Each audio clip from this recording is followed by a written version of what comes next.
Hello children, class fifth हमारा परिवेश। बच्चों, आज हमारा परिवेश का पाठ 3 गौरव पुरस्कार को पढ़ेंगे। बच्चों, पुरस्कार का अर्थ है इनाम। जब किसी काम या उत्कृष्ट प्रदर्शन के लिए सम्मानपूर्वक दिया जाने वाला मेडल, कप, शील्ड, धन, कोई वस्तु आदि पुरस्कार या इनाम कहलाता है। विद्यालय द्वारा पुरस्कार राष्ट्रीय पर्व जैसे 15 अगस्त, 26 जनवरी, वार्षिकोत्सव या किसी आयोजन आदि के अवसर पर छात्रों को खेल, पढ़ाई और सांस्कृतिक कार्यक्रम में उत्कृष्ट प्रदर्शन के लिए दिया जाता है, जिससे बच्चे का उत्साहवर्धन हो और अन्य बच्चे प्रेरित हो। बच्चों, इस पाठ में साधमा नाम की एक लड़की की कहानी है जो कि खेल के साथ साथ पढ़ाई में भी अच्छी है। आप यहाँ एक चित्र देख रहे हैं। बच्चों, यह साधमा के विद्यालय के वार्षिकोत्सव की तस्वीर है। आइए इस पाठ में जानें साधमा के बारे में। दिसंबर माह के प्रथम सप्ताह में विद्यालय की वार्षिक खेलकूद प्रतियोगिता का आयोजन किया गया। प्रत्येक कक्षा के बालक बालिकाओं ने अपने मनपसंद खेलों में भाग लिया। बच्चों, वार्षिकोत्सव वर्ष में एक बार मनाया जाता है और इस वार्षिकोत्सव में विद्यालय के बच्चे खेलकूद में भाग लेते हैं, जैसे दौड़, खो खो, कबड्डी, लंगड़ी दौड़, रस्सी कूद आदि। खेल कूद के अंतिम दिन समापन समारोह में पुरस्कार वितरण का कार्यक्रम चल रहा था। खेल कूद के साथ ही विद्यालय की अन्य गतिविधियों में उत्कृष्ट प्रदर्शन के लिए गौरव पुरस्कार प्राप्त करने वाले बच्चे के नाम की घोषणा होने वाली थी। हर बार की तरह इस बार भी साधमा के नाम की चर्चा थी। बच्चों, जिस छात्र का खेल कूद के साथ ही विद्यालय की अन्य गतिविधियों में बेहतर प्रदर्शन होता है, उसी छात्र को यह गौरव पुरस्कार विद्यालय द्वारा दिया जाता है। पिछले वर्ष गौरव पुरस्कार साधमा को दिया गया था। मंच पर प्रधानाध्यापक ने मुख्य अतिथि को पुरस्कार पाने वाले बच्चे के नाम लिखा कागज दिया और माइक पर उसका नाम बताने का अनुरोध किया। मुख्य अतिथि माइक के पास खड़े हुए।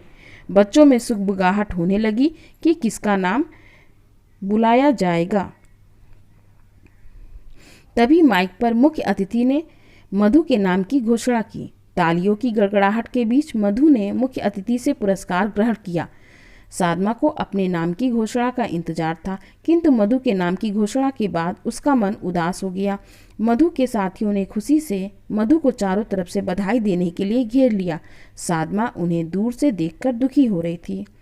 बच्चों, कभी कभी हम किसी वस्तु या पुरस्कार के लिए उम्मीद करते हैं, लेकिन वह हमें नहीं मिलता है और हम दुखी हो जाते हैं, जबकि हमें वह जब नहीं प्राप्त होता है तो हमें न मिलने का कारण जानना होगा। कार्यक्रम समाप्त होने के पहले ही साधमा बुझे मन से घर पहुंची और माँ की गोद में सिर रखकर सुबकते हुए सारी बात बताई। माँ ने साधमा को अपने पास बिठाया और बोली, इसमें दुखी होने की कोई बात नहीं है। हर बार एक ही व्यक्ति जीते ये जरूरी नहीं है। अपने अपने प्रदर्शन के आधार पर व्यक्ति जीतता या हारता है। तुम्हें विचार करना चाहिए कि तुम्हारे प्रदर्शन में कमी क्यों आई।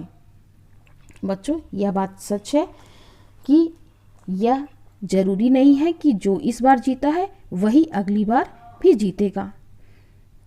और न जीतने का क्या कारण है, यह हमें जानना होगा कि हमारे प्रयास में क्या कमी रह गई। मुझे लगा कि हर बार तो मैं ही जीतती हूँ, इस बार भी जीत जाऊंगी, लेकिन ऐसा नहीं हुआ। मैंने खेल का समय भी पढ़ाई में लगाया, किंतु परीक्षाओं में भी मुझे अच्छे अंक नहीं मिले। ऐसा क्यों हुआ माँ? साधमा ने माँ की ओर देखकर पूछा। बच्चों, आपने यहाँ देखा कि पिछली बार साधमा को गौरव पुरस्कार मिला था, इसलिए उसने सोचा कि अगली बार भी यह पुरस्कार मुझे ही मिलेगा। इसलिए उसने खेल के भी समय को अपने पढ़ाई में लगा दिया और परिणाम यह हुआ कि उसे परीक्षा में भी अच्छे अंक नहीं मिले और इस बार के वार्षिकोत्सव में भी गौरव पुरस्कार न मिला। Next page. शरीर स्वस्थ होता है तो मस्तिष्क भी स्वस्थ रहता है। शरीर को स्वस्थ रखने के लिए खेल और व्यायाम की आवश्यकता होती है। पढ़ाई के साथ साथ खेल कूद मनुष्य के सर्वांगीण विकास में सहायक होते हैं, माँ ने साधमा को बताया। बच्चों, किसी ने सही कहा है कि स्वस्थ शरीर में ही स्वस्थ मस्तिष्क का वास होता है। और स्वस्थ शरीर या कैसे रहेगा, इसके लिए हमें खेल और व्यायाम का अभ्यास करना होगा नियमित रूप से। मनुष्य के सर्वांगीण विकास के लिए पढ़ाई के साथ साथ खेल कूद भी आवश्यक है। लेकिन माँ, हम हाथ पैर द्वारा खेलते हैं, इसका मस्तिष्क के स्वास्थ्य पर कैसे प्रभाव पड़ सकता है? साधमा ने आश्चर्यचकित होते हुए माँ से पूछा।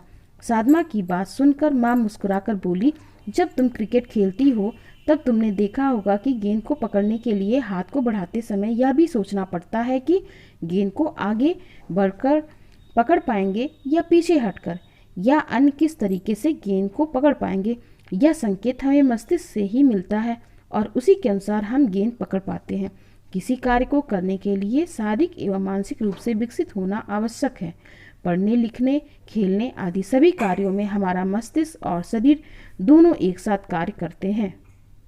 माँ की बात सुनकर साधमा समझ गई थी और पढ़ाई के साथ खेलों का अभ्यास हमारे शरीर और मस्तिष्क के विकास में सहायक होते हैं। चर्चा करिए। क्या आप विद्यालय में खेल के घंटे में खेलते हैं? हाँ, हम विद्यालय में खेल के घंटे में खेलते हैं। आप लोगों में से कौन खेलने नहीं जाता है? तो बच्चों, आपको यह बताना है, आप खेल में कभी हारे हैं? हाँ, हम खेल में कभी हारते हैं तो कभी जीतते हैं। क्या आपने हार के कारणों को जानने का प्रयास किया? बच्चों, इसका भी उत्तर आपको देना है। जीतने वाली टीम को हारने वाली टीम से कैसा व्यवहार करना चाहिए? जीतने वाली टीम को हारने वाली टीम के प्रयास की सराहना करनी चाहिए कि उसने अंत तक जीतने के लिए प्रयास किया। पता करें, खेल के घंटे में यदि कोई बच्चा खेलने नहीं जाता है तो खेलने न जाने के कारणों को पता लगाइए। आप उस बच्चे की क्या मदद कर सकते हैं? गर्मी की छुट्टियां हो गई थी। साधमा की बुआ अपने बेटे आसिफ के साथ छुट्टियां बिताने आई थी। साधमा आसिफ से मिलकर बहुत खुश हुई। दोनों घर के बाहर धूप में ही खेलने निकल गए। बच्चों को धूप में खेलता देखकर साधमा की माँ ने उन्हें घर के अंदर आकर खेलने को कहा। घर के अंदर भला हम कैसे खेल सकते हैं? खेल तो बाहर ही खेल सकते हैं, आसिफ ने कहा। खेल घर के अंदर भी खेल सकते हैं, आओ मैं तुम्हें बताती हूँ, साधमा की माँ ने कहा। साधमा और आसिफ ने बात मान ली और अंदर आ गए। Next page. घर के अंदर माँ ने साधमा को कैरम बोर्ड निकाल कर दिया। आसिफ ने उसे साफ किया और कैरम बोर्ड पर पाउडर छिड़ककर गोटियां सजाने लगा। तभी पड़ोस के नूतन और नवीन भी आ गए। वे भी साथ में बैठकर खेलने लगे। तो बच्चों, यहाँ पे कैरम बोर्ड कौन कौन खेल रहा था?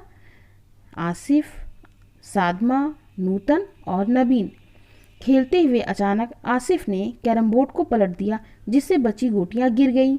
नूतन को बहुत गुस्सा आया। साधमा जोर जोर से आसिफ को भला बुरा कहने लगी। नवीन की आंखों में आंसू आ गए, क्योंकि वो जीतने वाला था। शोरगुल सुनकर आसिफ की माँ वहाँ आई। पता चला कि आसिफ खेल में हार रहा था, अतः उसने खेल खत्म होने के पहले ही खेल को बिगाड़ दिया। बच्चों, कभी कभी हम खेल में हारते हैं तो हम खेल को बिगाड़ देते हैं, लेकिन ऐसा करना गलत है। हम जब भी कोई खेल खेलते हैं तो उसमें या तो हम जीतते हैं या हारते हैं। हमारी कोशिश होती है कि हम जीतें, लेकिन हमेशा ऐसा नहीं होता। हार जाने पर हमें जीतने वाले खिलाड़ी के खेल के प्रयासों की प्रशंसा करनी चाहिए और उसे बधाई देनी चाहिए। यदि हम जीतते हैं तो हारने वाले के प्रयासों की सराहना करनी चाहिए कि उसने अंत तक जीतने का प्रयास किया। जीतने पर अहंकार की भावना नहीं आनी चाहिए। माँ से ये सारी बातें सुनकर आसिफ को अपनी गलती का एहसास हुआ। उसने नूतन, नवीन और साधमा से माफ़ी मांगी और पुनः चारों खेलने बैठ गए। सोचिए और बताइए, क्या आसिफ का व्यवहार उचित था? नहीं, आसिफ का यह व्यवहार उचित न था। क्या, अगला क्वेश्चन, आप आसिफ की जगह होते तो क्या करते? हम आसिफ की जगह होते तो खेल को पूरा खेलते और अंत तक जीतने का प्रयास करते हैं और खेल को बीच में बिगाड़ते नहीं। आओ जाने खेल के प्रकार। खेल दो प्रकार के होते हैं, पहला इंडोर गेम और दूसरा आउटडोर गेम। इंडोर गेम, इसका अर्थ है घर के अंदर खेले जाने वाले खेल, जैसे शतरंज, टेबल टेनिस, कैरम, लूडो आदि।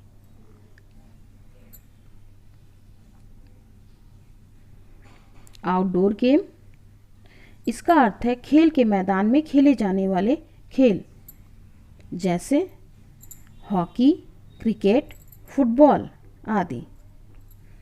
आउटडोर गेम्स स्वास्थ्य की दृष्टि से अधिक अच्छे होते हैं क्योंकि ये खुले वातावरण में उछल कूद के साथ खेले जाते हैं, जबकि इंडोर गेम्स शांत वातावरण में मानसिक रूप से अधिक सक्रिय होकर खेले जाते हैं। कुछ खेल इंडोर और आउटडोर दोनों होते हैं, जैसे बैडमिंटन, टेबल टेनिस आदि।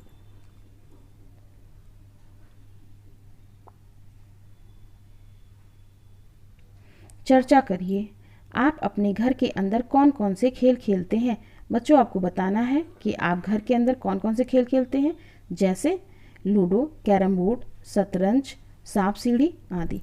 आपको खेलना क्यों अच्छा लगता है? तो बच्चों, आपको बताना है कि आपको खेलना क्यों अच्छा लगता है। घर के बाहर खेला जाने वाला आपका प्रिय खेल कौन सा है? बच्चों, आप घर के बाहर जो खेल खेलते हैं उस खेल का नाम यहाँ पर बताना है। मिलकर ऐसे खेलें। सभी खेलों के अपने विशिष्ट नियम होते हैं। हमें खेल नियमों एवं विधियों के अनुसार खेलना चाहिए। खेल मनुष्य को अच्छा स्वास्थ्य प्रदान करते हैं। साथ ही खेल भावना से खेले गए खेल लोगों में पारस्परिक सौहार्द एवं टीम भावना जागृत करते हैं। आइए जानें, कोई भी खेल लड़के और लड़कियों में बटे नहीं होते हैं। सभी प्रकार के खेल लड़कों के साथ लड़कियां भी खेल सकती हैं। अपने देश की कुछ खिलाड़ी जो कि अंतर्राष्ट्रीय स्तर पर अपनी छाप छोड़ चुकी हैं, आइए उनके नाम को जानें। भारतीय खिलाड़ी के नाम और उनसे संबंधित खेल। एथलेटिक्स, पीटी ऊषा, बीना मोल, बालसम्मा, रोजा कुट्टी। बच्चों, आप यहाँ जो चित्र देख रहे हैं यह एथलेटिक्स की महिला खिलाड़ी हैं। बुला चौधरी तैराकी में, अंजू बाबी जॉर्ज लंबी कूद, Sania Mirza tennis, Mary Kom boxing, Saina Nehwal badminton, Sakshi Malik कुश्ती, विराट कोहली क्रिकेट, विश्वनाथन आनंद शतरंज, सरदार सिंह हॉकी। हमारे यहाँ की महिला हॉकी और महिला क्रिकेट की टीमें विश्वविख्यात हैं। और बच्चों, ये लोग भारत को अपने प्रदर्शन के द्वारा प्रसिद्धि दिला रहे हैं। दिव्यांग महिला एवं पुरुष भी पैरा ओलंपिक खेलों में भाग लेकर विदेशों में पुरस्कृत हो रहे हैं। हमें खेल को लेकर कोई भेदभाव नहीं करना चाहिए। आइए कुछ पैरा ओलंपिक खिलाड़ियों के नाम और उनसे संबंधित खेल। मरियप्पन थांगवेलु, देवेंद्र झाझरिया, दीपा मलिक, वरुण सिंह भाटी, और इनसे संबंधित खेल एथलेटिक्स हैं, जो कि हमारे भारत के ये पैरा ओलंपिक खिलाड़ी हैं। बच्चों, पैरा ओलंपिक का अर्थ है दिव्यांग खिलाड़ियों के लिए विश्व स्तर पर ओलंपिक खेल प्रतियोगिता का आयोजन। इसमें विभिन्न देश के दिव्यांग खिलाड़ी प्रतिभाग करते हैं। इसमें हमारे देश के कुछ दिव्यांग खिलाड़ी जो शारीरिक रूप से अक्षम होते हुए भी विश्व स्तर पर उत्कृष्ट प्रदर्शन कर पुरस्कार जीतकर हमारे भारत देश का नाम रोशन कर रहे हैं। यह पाठ अब समाप्त होता है। इसका अभ्यास प्रश्नोत्तर आपको अगली वीडियो में बताएंगे। Please like, share and subscribe. Thank you.